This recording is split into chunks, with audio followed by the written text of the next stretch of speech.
ma-obsess siya sa iyo at lagi kanyang hanap-hanapin.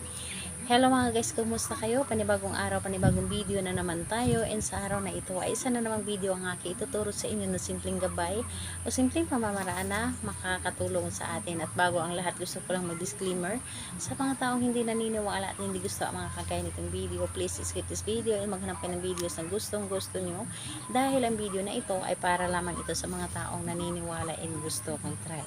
Sa lahat po ng mga nagko-comment dito sa aking video, dito sa loob ng aking channel, mag-ingat sa lahat ng mga nagre-reply sa inyo na dinadala kayo sa kanilang WhatsApp and imo app upang makaiwas po tayo sa scam. Ngayon po, ituturo ko sa inyo paano siya ma-obsess at lagi kanyang hanapin. Pwede itong gawin sa parehas ang kasarian, babae ito babae and lalaki ito lalaki. And syempre naman sa ating babae at lalaki na mag-partner, and pwede mo itong gawin kahit na kayo ay magkalapit at magka-LDR sa isa't isa.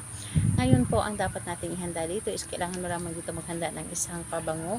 Yung pabango po dapat po ay sa iyo po ito. Dapat pabango na ikaw mismo ang gumagamit at hindi mo ito papagamit sa iba or hindi ito hiniram mo lamang. And kailangan din natin dito ng isang maliit na pirasong papel at panulat. So ayun lamang ang ating dapat ihanda. Tatlong bagay lamang ang dapat nating ihanda dito. And syempre, kailangan din natin dito ihanda ang ating sarili. Kailangan natin dito i-claim sa ating sarili na gustong-gusto natin itong gawin. Kailangan na hindi tayo magdududa sa dapat nating gawin.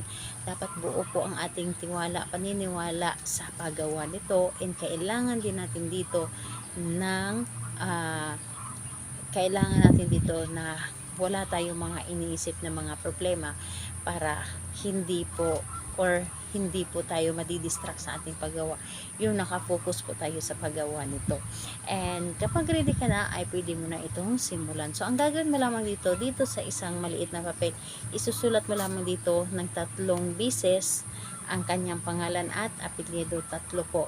So pangalan niya at apelyido, isulat mo dito.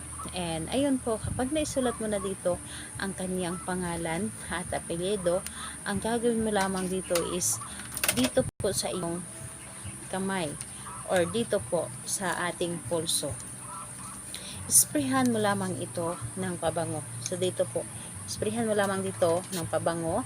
And kapag nasprayhan mo na ito ng pabango ang inyong pulso, itong papel na ito na nasulatan nito ng pangalan niya at apelyido, ipapahid mo lamang dito. So, papahid mo dito para mas mabigyan ito ng energy.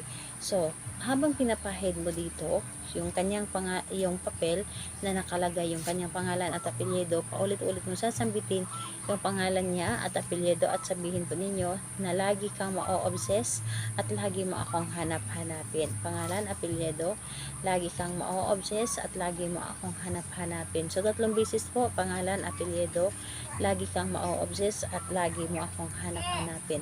And pagkatapos nun, ang papel na ito ay itupin mo lamang ito ng 1 beses at ilagay ito sa ilalim ng inyong unan at higaan mo lamang ito ng 3 gabi.